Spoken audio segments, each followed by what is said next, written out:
So hello and welcome to the first Maison et Domaine Ario America webinar or virtual meeting or virtual meeting. So my name is Amélie Darius-Sable. I'm the director of marketing for MDHA. I'm based in New York, and we are very excited to be celebrating Earth Day with you today. We're looking at spending maybe 30 to 40 minutes together, and obviously there's going to be an opportunity for questions. You should have a button that says Q&A at the end of at the bottom of your screen, and I should be able to see those questions for Didier pop-up. So we're very excited. It's at this point we have over 200 people with us today from all across the US. Some are in France, and it's a very special day for MDHA, but also for William Fevre, because it's Earth Day, right? But it's most importantly the opportunity to focus and talk a little bit about a topic that's very dear and very important for William Fevre, which is sustainability, but also organic and biodynamic practices. And the truth is that's not something new for William Fevre at all. It's been 20 years that they've taken that path, but it's really quite the first time that we are like focusing on that and looking at what practices they're having. So with no further ado, I want to introduce live from Chablis, Didier Séguier. C'est la master with whom I'm sure you've met. So Didier, first of all, how are you? I am good, thank you. Hi, Amélie. Hi, everybody. So with you today. Is this the way you're confined in France? The confine is so difficult somewhere, but here in Chablis we are lucky with confinement. That's countryside, and we can continue to work in vineyards. For the business, it's more difficult. Activity is 60–70% lower compared normal time. It's difficult time for us too. So thank you for taking the time to being with us. And so where are you right now? Is this your office? Yes, I want to say welcome everybody in Chablis. Welcome in my new office during the confinement. You can see behind me the Grand Cruel with Les Clos and just close Les Clos Valmur. And we are here in our field with our archer tree, and is the place for our animals. So I hope we'll see some of them at some point. So I came prepared, and I wanted to show where you are actually standing, right? You mentioned Les Clos in the back, Valmur. Yeah, I am at the bottom of Les Clos, in our field, at the bottom of the Grand Cru. We are located here with our building, with our cellar, just here. And so zooming out to show that the Grand Cru are in the very heart of the heart of Chablis, yes. Of the heart of Chablis, and sharing with our audience, like all of the dots that you see on that map are actually lands that are owned by William Fevre, and as you may know, this is one of the largest landowners of Premier and Grand Cru with 78 hectares and 130 parcels. And so Didier, what is your approach to manage all of those different parcels, and what's the philosophy of the house? Can you tell us a little bit more about that? Yeah. When I started 20 years ago, my idea was to respect the land. I was to desire to preserve our heritage.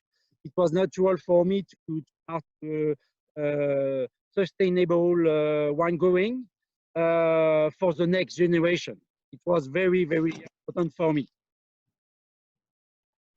That's great. I wanna move on a little bit to before getting, because that's the heart of the subject today, is really sustainability, and we're going to go through the some practices. But before we get there, I just have a Fevre has been a pioneer in sustainability since in the last 20 years, and that's not as known as it should, and that's why we're taking the time to talk about this today.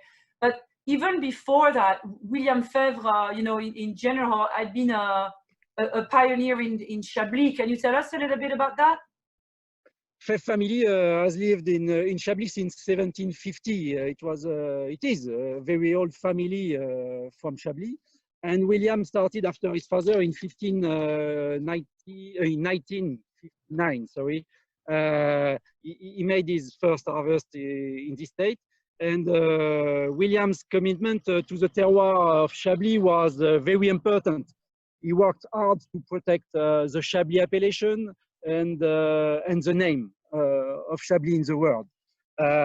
Today, we are pioneer in sustainability.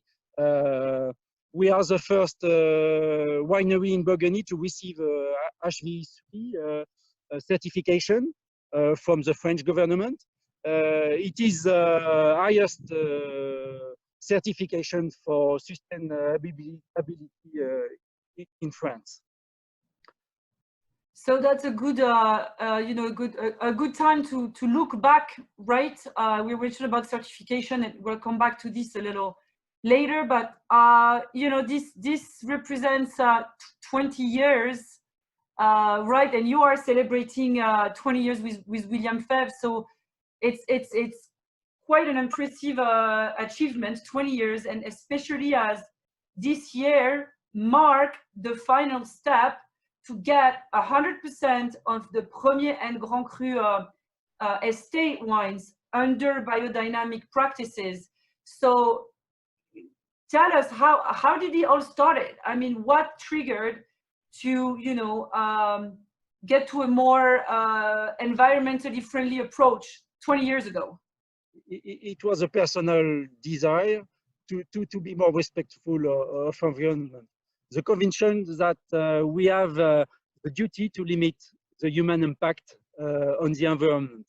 I would like to transmit to the next generation in the best possible condition. It was very important for us. And that was quite uncommon 20 years ago, right? Yeah, very uncommon. But I had the intuition that limiting to use chemical was better for us, better for the land, for the vine, and for consumer too. It was an evidence.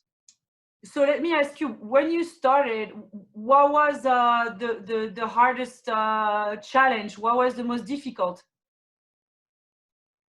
Certainly, in 2000, it was fighting the weeds. Fighting the weeds, yeah. Starting for scratch and learn was difficult. Needed to learn and train ourselves and the workers. It was very difficult to learn about fighting the weeds. It was very difficult because during many years we stopped fight the weeds. We use only herbicide and started to fighting weeds with plowing, with some techniques. It was very difficult. So how did it evolve? Because you've had that path leading you to biodynamic practices. So from there, how did you progress? It was very stressful because you are constantly fighting against disease risk, and when you use natural method, you are not sure if it will work. We started in 2000 by eliminating herbicide in 2000. We learned to manage without it, and with a slowly transition, plot by plot.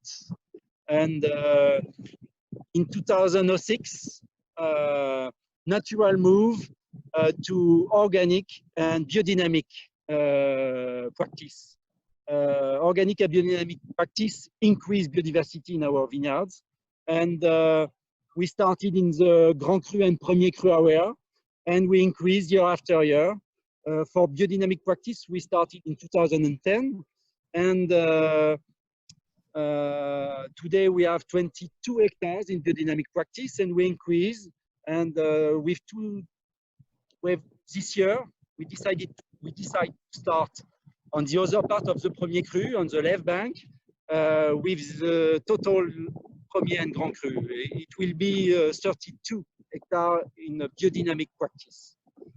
Wow, it's very important and large land for this practice. Quite an achievement. And so along the way, as we can see on the timeline, you got the different level of certification with the HVE, the French government sustainability certification. Sorry? I'm saying like you got the certification along the way with different steps, that everything is by steps. Yeah, step by step. Okay. You can't do everything when you start. You need to have a step, and the first step was herbicide. After we stopped chemical products, we started organic practice for everything, and after we finish with biodynamic practice. So correct me if I'm wrong, but I believe that William Fevre was the first in Chablis to get the HVE level 3 certification, and one of the even first wineries in France. Is that correct? Yeah. Great. So that's a good. Sorry, go ahead. We were the first, yes. The first state with HVE3. So that's a good. Can we talk a little bit about HV3 and you know, organic versus you know, sustainability and even biodynamic? What are the differences? With organic practice, you have to stop using chemical products. The idea is to use only natural alternative, and the work in vineyards increase a lot. It's more intense work during the growing season on the vines, such as limiting the number of the buds, manual trimming with share, fighting humidity and risk of disease, and if necessary, we use copper and sulfur. With sustainability concern 4 different areas. We have pesticide management. We stopped to use pesticide during 2000. The second area is water management. We can't irrigate in Chablis the vines. We don't use water. Plant health strategy. We use only natural product today. And the most important point for me is biodiversity. Protection of biodiversity is very, very important for the sustainability. And the last thing is biodynamic. Biodynamic is similar to organic farming, but biodynamic incorporates ideas about vineyards as an entire ecosystem, and biodynamic work with lunar calendar. It's very important to know that. So if I understand correctly, they are kind of complementing each other. Biodynamic, organic, and sustainability, they pertain to different types of areas. Yes. Yes. So, yes. But let me ask you, we do have a certification with the HV E3. How about organic certification? William Fevre doesn't have one. Can you explain why?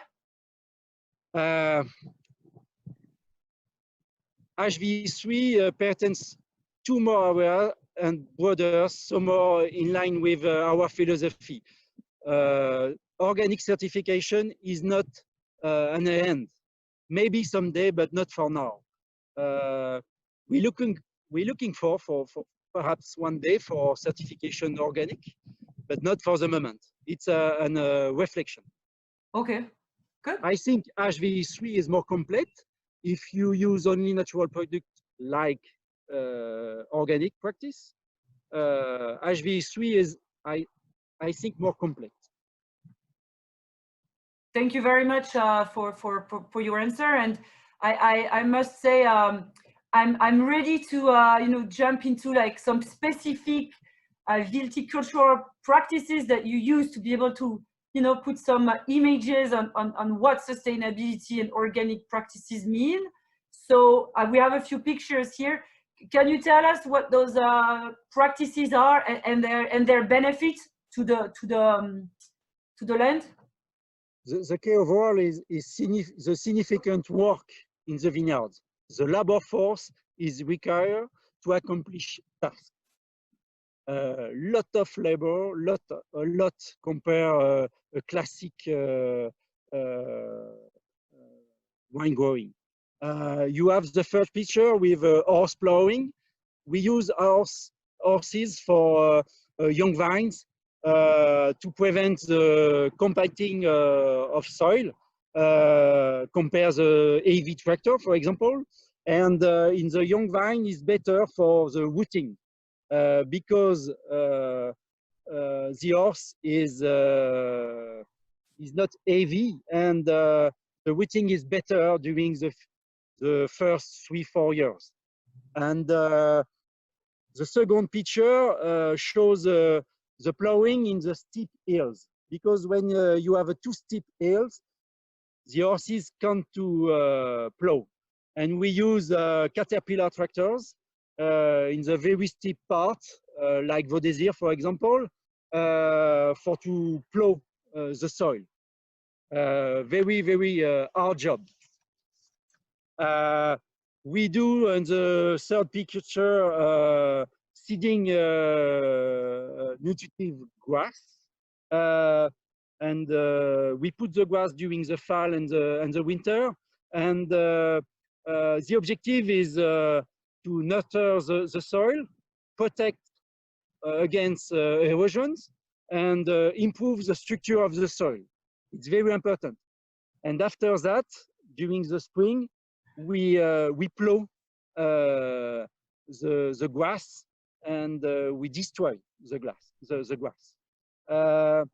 Another thing very important is the green work, like trimming with shears, for example, to ensure better airing in the vine, to reduce humidity and risk of botrytis in the grapes. And last important thing is mating disruption. I don't know if it's a good word. It's a confusion sexuelle in French for cluster worms. We put mating disruption, and we don't use insecticide. It's a natural lutte. I don't know, Amélie. Fight, struggle. Right. Yeah, natural fight. Very important. So how about we move to talking a little bit about, you mentioned that it's very important, about biodiversity. I mean, I know you're like right in the heart of the orchard right now. If you can catch a few animals, feel free. I am in our conservatory orchard, because, in short, the idea is that our vineyard is an ecosystem. More diversity is better. And we decided to introduce in our estate some animals and some plantation. And for example, here I am in our conservatory orchard. We put this orchard 6 years ago. You can see behind me some trees, small trees like apple trees, prune trees, pear, cherry trees. And in this orchard, we have some animals like goats, like sheep, and geese. And the goat and the sheep to graze the grass, and it's very important to maintain diversity here. Second thing, we started to produce honey. It was 6 years ago. We have 6 hives, and the honey is sold to the wine shop. It's very funny, and our customer like very much our honey. And we have some chicken too, and we bring the chicken with us in the vineyards sometimes, and the chicken eat some bugs, and it's very interesting for the diversity. And with this technique, we don't use insecticide. Very important, and we eat the eggs. It's not too bad too. Of course. So no out of stock in supermarkets for you. You guys have eggs. So I'd like one chicken produce 250, 280 eggs per year. Wow. We have today 12 chicken, and our production is not too bad, and we can give each day 12 eggs for our worker, and each day is a different person. So do you sell the eggs on the market on weekends, or? No, not for the moment. Thank you, Didier, for taking us around that what Fevre is actually has a that little farm. I'd like to switch gear a little, because that's this time of the year, and that's also global warming. It's a good day to talk about global warming. So I know, like, this time of the year, frost is your enemy, and you can have sleepless nights. So at this point, how many nights have you been up so far? This year, 10 nights. 10 nights. It was, and it is, because the frost season is not finished. It is a difficult year with 10 nights. 10 nights with frost. Global warming exists, but with global warming we have early budding, and with early budding we have early frost exposed. And 40 years ago, budding was in Chablis at the end of April, or the second part of April. Now, with global warming, budding arrived in March. And in March, you can have high frost in Chablis. And we can see for 5-6 years now, more and more frost during March and April. And we have some vintage like 17, 16, 19, and 20 this year, with a lot of frost. But with our protection this year, we don't have a lot of burn bud, and is not a big problem for the moment. But we wait for flowering, because often after a hard frost season, flowering is not very good. Wait and see. And for the frost, we change a lot of things during the 20 years. We decided in 2003 to stop to use heater with fuel. It was not our philosophy to use fuel for fight frost. We stopped to use fuel, and we decided to develop other systems like electric wire, for example. In 2004, we were the first estate to use electric wire in the vineyards in Chablis. This system is very good, very efficient, but we can't do electric wire everywhere, because it's difficult to have electricity in the vineyards. We come to have everywhere. Second thing, we stopped to use candle based with gas. We use only candles today based with animal fat. Is more environmental friendly because candle with gas are very polluant. I don't know the word. That's polluting. Polluting, yes.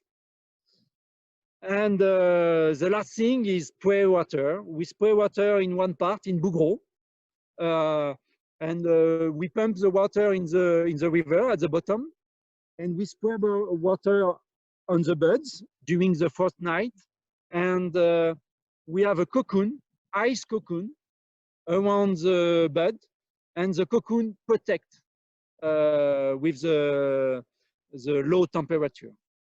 Is difficult to explain with my bad English, but Amélie can perhaps say something about that.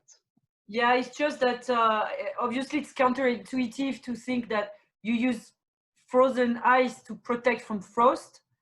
So what Didier explained was that when the water changes state, so from water to ice, it releases some calories. So that calories are, warm, and so that allows, to keep to create a nice, cocoon and to keep from frosting. But it's a very fine line to walk, because the temperature, it's about being at the right temperature. Was that correct? Yeah, it is. And the last system is anti-frost cover. We started 4 years ago to put in some place anti-frost cover, and we cover the vine, but it's difficult to put cover in a big plot, in a big area, and we do only in one place today, in Premier Cru Montmain, in one plot. So Didier, I see questions start coming, and we'll address them at some point. But there's one that's specifically related to frost. So we're asked what is the easiest and less expensive method to fight against the frost? The easiest, but not the less expensive, is electric wire. When you have electricity, electric wire for me is the best way. But you can't do that everywhere. Second thing perhaps is candle, because you put approximately 400-500 candles per hectare, is approximately 500 candles per 2.5 acres. It's important. It's a tough job, but the protection is easy. The more difficult protection for me is spray water, because the decision to start during the night is very difficult. You don't know if you have the good decision when you start, because you must start when the temperature is not under 0 degrees, and you don't know exactly what will arrive during the night. You understand? Yeah. What I mean? Yeah, understood. And the decision for spray water is very difficult. Understood. But in resume, perhaps electric wire and candles. Okay. Thank you, Didier. So before jumping in to a few questions, I wanted to share with the team a little bit of a recap of where you're standing, or William Fevre is standing, in terms of like appellation, especially for our friends in the market who are presenting our wines. The long story short is, starting vintage 2020, all of the Premier and Grand Cru will be under biodynamic practices. But you know, right now in the market, we are 2017 and older, and 18, which we are, you know, we've presented, and you came to the US. Oh, I see you've made friends. Yes. You can see our ship. So there's one important wine, you know, that we have, which is the Chablis Estate, and which is, you know, I mean, you have lands. We see earlier a lot of land for Chablis Estate. Can you tell us a little bit, like with Chablis Estate, what are the practices there, and then we'll jump to questions. Yeah. We own a large land in Chablis Estate. We own 48 hectares, is approximately 120 acres, 40 different plots. And in Chablis Estate, 50% of our practice are organic and 50% are sustainable, 50-50. But it's a large land and a lot of plots. Great. Yeah, thank you for clarifying and about Chablis Estate. So look, there's obviously, like, you know, several wines. If you had if you had to pick a favorite child, and I'm not talking about your sheeps, what you know, like what wine, like one wine that you feel really represents you know, the best, the impact of, you know, biodynamic practices on the wine characteristics? Perhaps for me, my preference is Bougros Côte Bougros, for many reasons. In first, when we arrived in '98, before us, William blend all the Bougros. We own here 6 hectares, 10 different plots, and William blended all the plots together. When we arrived in '98, we decided to vinify separately each plot, and we discovered one part of Bougros, very steep, with a south facing, very steep, 45-degree slope, and this part made a very different wine compared to the rest of Bougros. Wine with a high minerality level, the true expression of the Chimay region. And this space is very hard to work because it's very cheap. We do everything by hand here, no tractors, no mechanics. We don't have soil, only chocks, Chimay region soil, limestone. And this place give mineral wine. Is, for me, with L'Éclos, certainly one of the best expression of Chablis. And it's my baby, yes, Côte Bougros. Great. So, like, congrats. That's a good time for a toast to your 20 years at William Fevre. Cheers. Cheers, everybody. Cheers. Thank you, Didier. So let's move on, like a few more minutes. Maybe let's take five minutes for questions, and I'm gonna take them in the order they came, or try maybe to group them. So the first one, Didier, is about the vintage 2018. Can you tell us a little bit about that vintage? The season was easy compared 17 or 16, for example. No frost. It was a dry spring and dry summer, with warm and hot temperature during July and August. Harvest was very early. We started the 3rd of September, the harvest, with, for one time, normal quantity. After 6-7 years with a low yield, 18 was vintage with normal yield, and with perfect grapes, normal quality. And in bottle, the wine have very good richness, good concentration, very good expression of minerality. Is a very approachable vintage, very easy to understand for consumer, and this vintage is good for collectors too.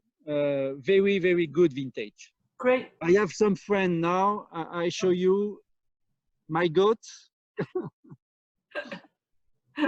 Nice. Yes, 18 is a very, very good vintage with a good and normal volume, normal quantity. Which is, it was a relief after a few difficult years. Yeah, I have a question about botrytis in Chablis during recent vintages. And any thoughts about? For me, the last vintage with botrytis was in Chablis was 13. 13 was difficult vintage during the season with a little bit botrytis. For me, we can compare 13 with 01. 01 was very difficult too, but with our work in vineyard, with a lot of hand work, I said you before, all the difficult work we do, we can have very good grapes, and we harvest by hand. It's very rare in Chablis. Many people harvest by machine. 95% of the area is harvest by machine. When we harvest by hand, we can use a small basket. We put the grapes on the sorting table, and we put in the pressing machine only the good grapes, no botrytis. And for me, 13 is like a very good wine today with a very good expression of minerality and temerity. Thank you, Didier. I also have two questions, actually, very practical questions about biodynamic practices. First one is like the preparations. What preparations do you rely on throughout the year? We use a few times 500. 500p is I believe we had a picture on Boost the Corn. I don't remember the name. Orn Dung? Yes, Orn Dung. A few times, normally 2 times in the spring and 1 time in autumn after the harvest. We use silica. Silica increase photosynthesis. Photosynthesis is a good word, English word or not? Yes? Yeah, I think so, yeah. Photosynthesis. Silica increase and give a better photosynthesis during May and June. And we put some preparation, some plants, like, I don't know the word in English, like prêle, ortie, et on les utilise, we use in tisane. In herbal teas, okay. Yeah. Thanks, Didier. I have a very interesting question, whether you still, do you worry about pre-mox? Do you still worry about pre-mox? Or that belongs to the past? Pre-mox can be a problem. It was a problem, not only for Fevre. It was a problem for the white in general, for the Chardonnay, precisely. And we had some pre-mox with our old vintage, but we are pioneer for this subject. Topic, yeah, this area. Yeah. Because we started in Austria with a jam cork. Jam cork exists from Austria, and we are the first estate in Burgundy with Bouchard to start try jam cork. Jam cork is natural cork, but the cork is pulverized, and this cork have a treatment, natural treatment with CO2. It's the same treatment for decaf, and this treatment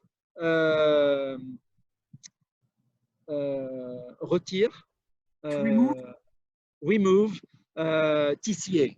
you can't have cork bottle with diam cork. And second point, you agglomerate the powder after the treatment, and you have regularity for exchange. When you open 10 bottles with diam, you have 10 times the same wine. You can't have Primox with diam. And today, after 17 years, we have no problem with diam cork. You have regularity is a guarantee for the consumer, for our consumer, for our customer. Thank you, Didier. So I have, because we're getting at time, I have one last question, which not everybody might know, because this is a very limited and kind of like niche production from William Fevre, which is Saint-Brie, which you know, we have a little bit in the US. So can you just tell us, you know, in a few words, what makes Saint-Brie special? Yes, Saint-Brie is very special because Saint-Brie is located not too far from Chablis, 15 kilometers. Is a very small area, 130 hectares, approximately 300 acres. But the specific thing is it's Sauvignon. And Saint-Brie is the only place in Burgundy you can find Sauvignon. You can find Sauvignon everywhere, in Sancerre, in Bordeaux, but in Burgundy, only in Saint-Brie. And second specific thing, in Saint-Brie, you have Emergent soil. And the combination Saint-Brie, Sauvignon, and Emergent soil give a very fresh and elegant Sauvignon. And very rare, because you can't find Saint-Brie everywhere. It's very rare, very rare. And we purchase grape here for now 40 years, because before us, William started to purchase grape here during the 80s. And we continue the contract. We visited the vineyard with the producer a few times in the year. We decided of the harvest date, and we vinify the grapes in our cellar. And Saint-Brie give a very fresh and elegant Sauvignon, very pure, perfect match with seafood for aperitif. Wonderful, which is that time. It's aperitif time in France right now, right? Yes, yes, it is. Wonderful. So thank you so much for you know, being with us and you know, celebrate Earth Day. This is concluding our first webinar at MDHA. Two things. One is know that we have recorded this interview, so whomever hasn't been able to attend will be able to share a link. And second, there's a couple of questions that were unanswered, but I'm gonna be answering them, you know, by email, you know, shortly after. So Didier, again, thank you very much, and stay safe. Thank you, and thank you, everybody. And same to you know, all of our audience. Have a good end of day. Bye. Thank you. Bye bye.